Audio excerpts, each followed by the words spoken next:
Hello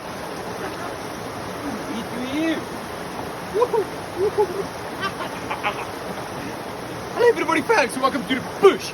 Or shall I say, welcome to the Strumpy.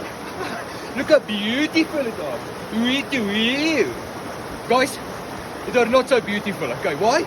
Because you are not a South African professional fish catcher there, okay? You gotta stand there with your fly fishing or vliegvang stokkie there and go.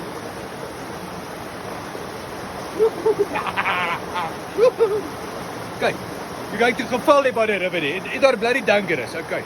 There are major floods, floats by South Africa here, nee.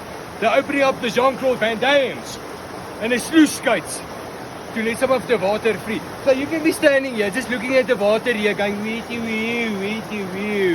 And the next moment, this huge bloody wave, groter te Mahara, comes down from the top over there and it flushes you in here like a poof in a toilet.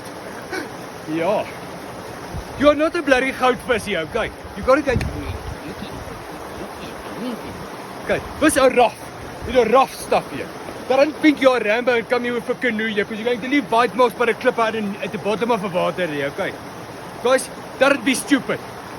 Use your peanut. Be safe. Okay, thanks.